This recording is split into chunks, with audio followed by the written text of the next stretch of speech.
So the nation's birthday is just a few days away, and for many, that means spending time with family and friends. Yeah, AAA projects that nearly 41 million people will get away for the holidays, we said.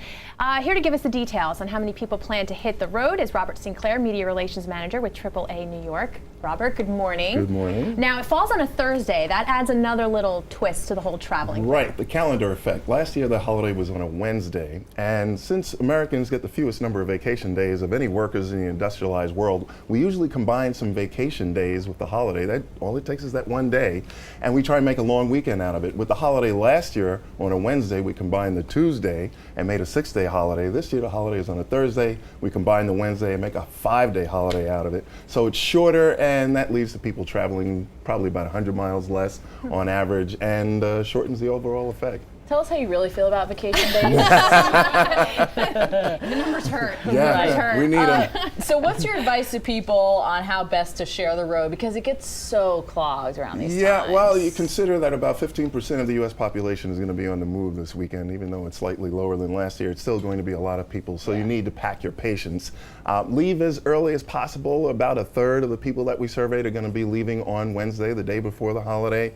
So keep that in mind. The peak times are usually around noon, so if you can leave earlier, do that, or leave later. The one thing we recommend against is traveling during overnight hours. People think they'll beat the rush by traveling, when it's dark, after midnight particularly, but if you're accustomed to being asleep during those hours, there's a nasty little phenomenon known as microsleep, where you drift off for 3 or 5 or 10 seconds, and a lot of bad things can happen if you're asleep behind the wheel. We're good to go. We've had yeah, you're accustomed to it. We're good. Midnight it is. Yeah. Now, we were talking about how there may be fewer people traveling by road, but by air, maybe the opposite. About 3 million traveling, in spite of airfares being up by about 6% compared to last year. More people are traveling by air.